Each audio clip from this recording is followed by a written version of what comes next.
Problem number 25 asks us, an isosceles triangle, ABC shown here, over here, AB is equal to AC, and the measure of angle A, which is right here, is 32 degrees. Triangles ABC and PQR are congruent, which means they're same size and shape. Side AC intersects side PR, so AC going right here, PR right here, intersects PR at X, so that's the measure of angle PCX, so I'll just erase everything again. The measure of angle PCX, PXC, is equal to 114 degrees. That's that one right there. And side PQ intersects side BC, so PQ, BC, right? At Y, as shown, so shown right here. That's where they intersect. What is the degree measure of angle PYC? So you're just trying to find this angle right there. All right, so let's do that.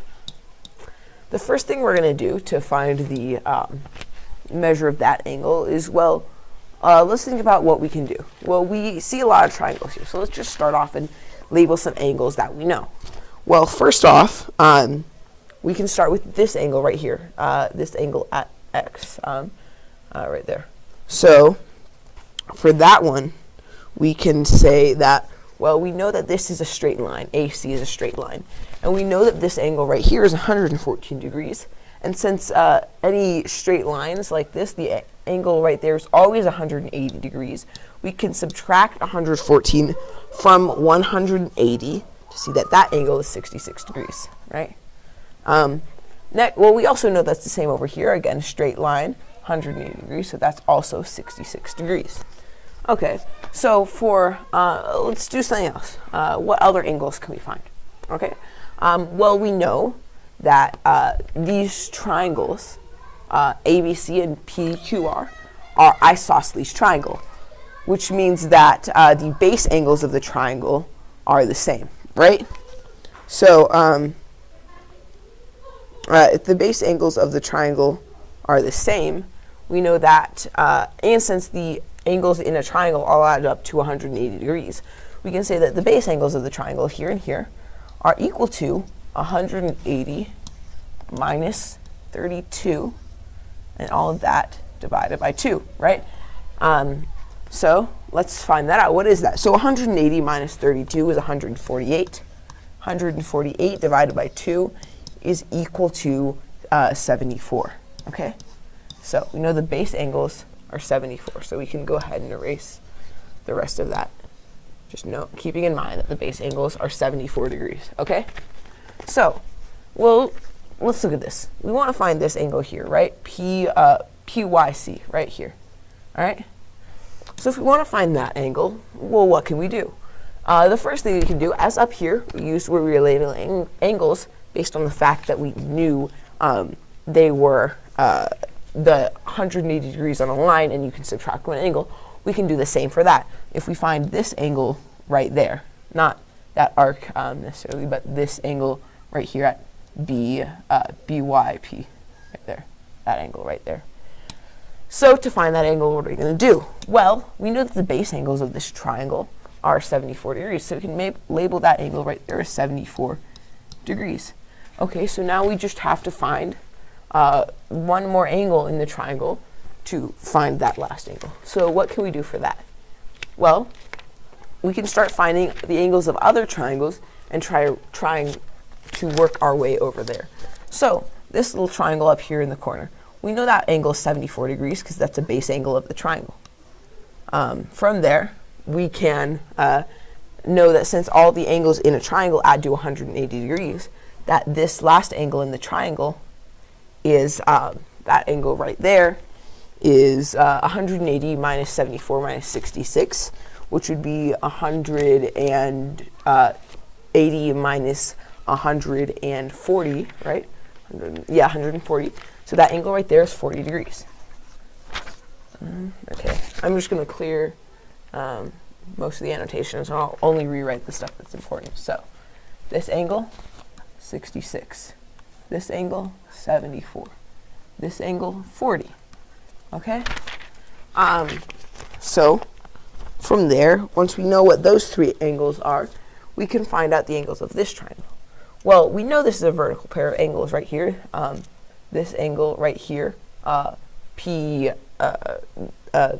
this point isn't labeled, but this angle right here in that triangle, and this other angle, which means that is also 40 degrees. Okay? From there, we know that this is the base angle of the isosceles triangle, and so we can say that that's 74 degrees. So, since we know that that's 40 and 74, we know that this last angle is 66 degrees. So again, I'm going to erase that because we're running out of space here only, right?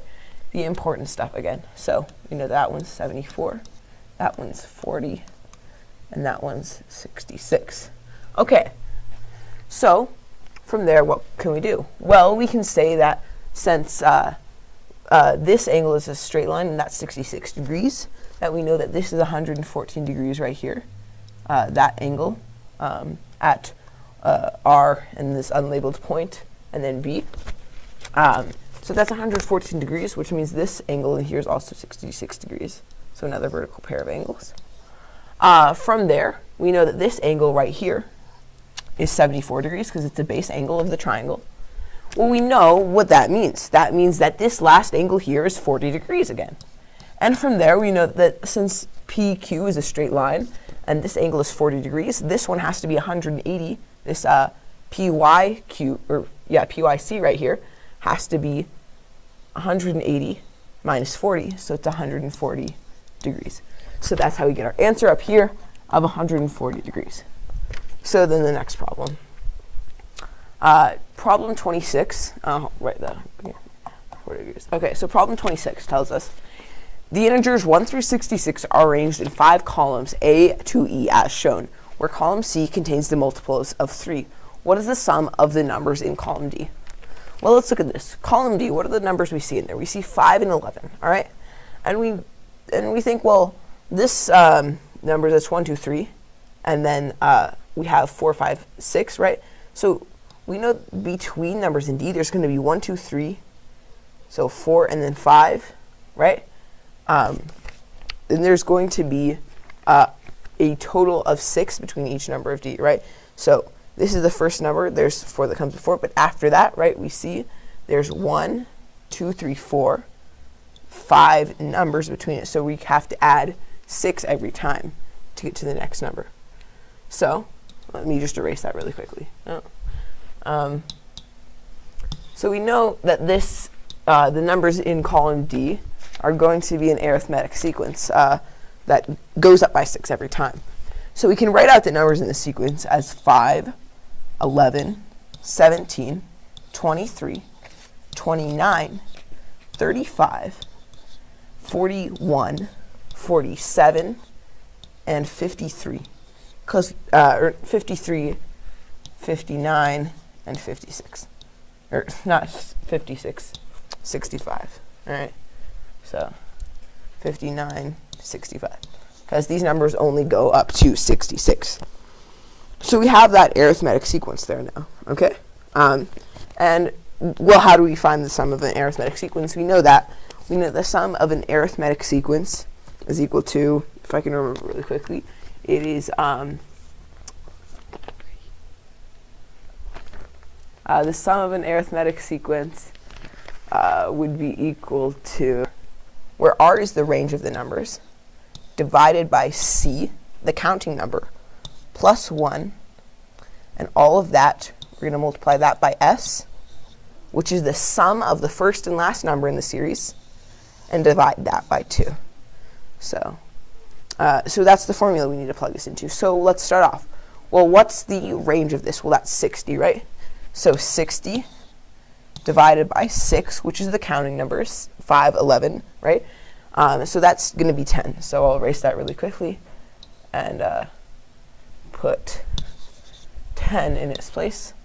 10. And then we're adding 1, as we can see over here in the formula, plus 1 equals 11. Okay? So I'll erase that right there, and I'll put down 11 again. 11. And then after that, that's what's inside the parentheses in here. After that, we're going to multiply that by the sum of the first and last numbers, which is 70. So 7 times 11, or 70 times 11 equals 770.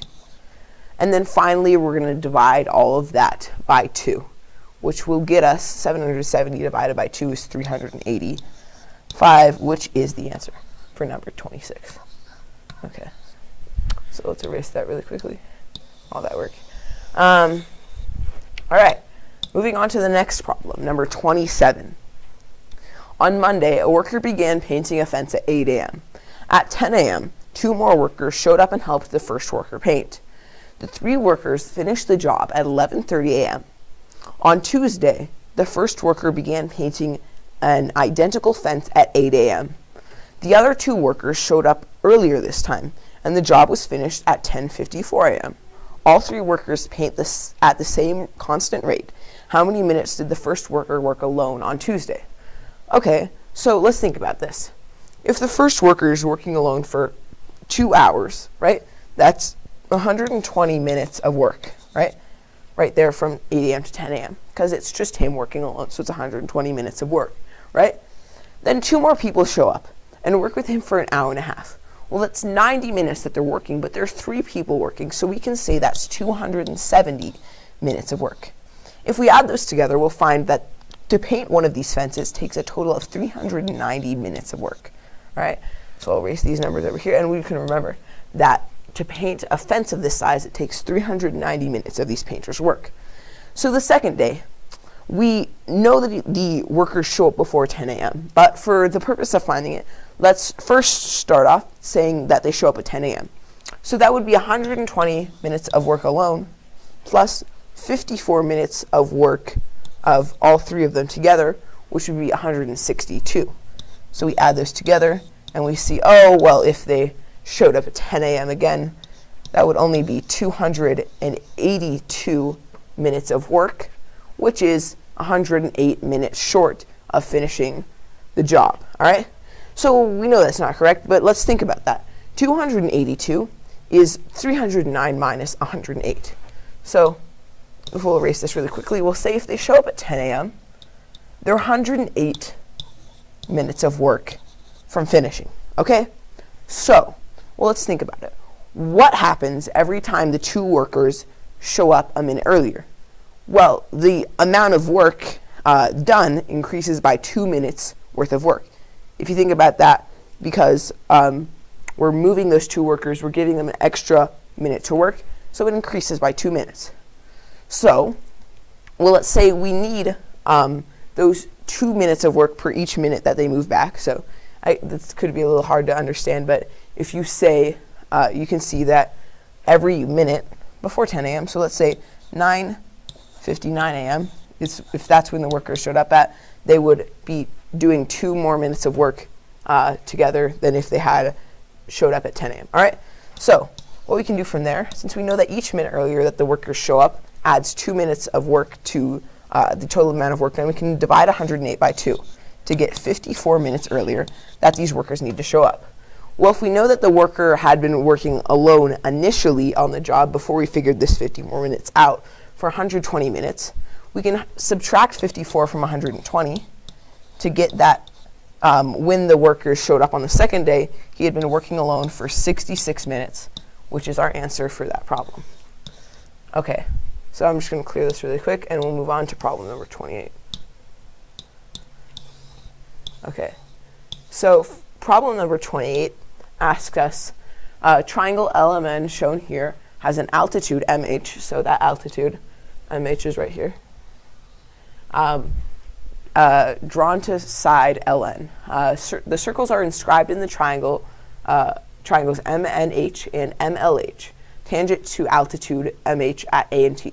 So what that means is these circles only touch this line once, here at point A, and here I'll get a different color to show it better.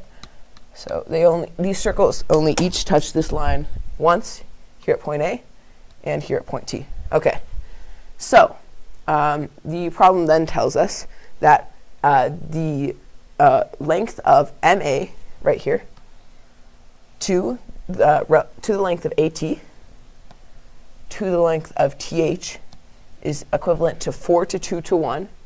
It asks us what is the ratio of the smaller circled area to the larger circle's area. Okay, so to do that, we know that the area for the equation for the area of a circle is A is equal to pi r squared. Okay, so if we take the circle A, we'll say, well, how big is it relative to the line of MH? Well, we know that the radius of the circle is AT and TH combined, all right? Because it's just this length right here, which is the same as over here, AT and TH. Well, if we add AT and TH, that gives us a total of 3/7 of the length of MH, but we can just ignore that 3/7 part and just say 3 is the length of that. And we plug that into this equation, and we get that pi times 3 squared is equal to 9 pi, and that's the area of A. And so for the area of the circle that is tangent at point T, we can say, well, the radius of this circle is just TH right here, which is equivalent to 1/7 of the length of MH, or we can just say 1 for the purpose of figuring this out. So the radius of TH would be 1, so we plug that into the formula, and we get that the area of the circle tangent to line MH at T would be 1 pi. So then it asks us what the ratio of the smaller circle's area to the larger circle's area is, and to express our answer as a common fraction. We can write that as 1 pi over 9 pi, and the pi's cancel out, and we get that the ratio of the area of the circle is 1 over 9.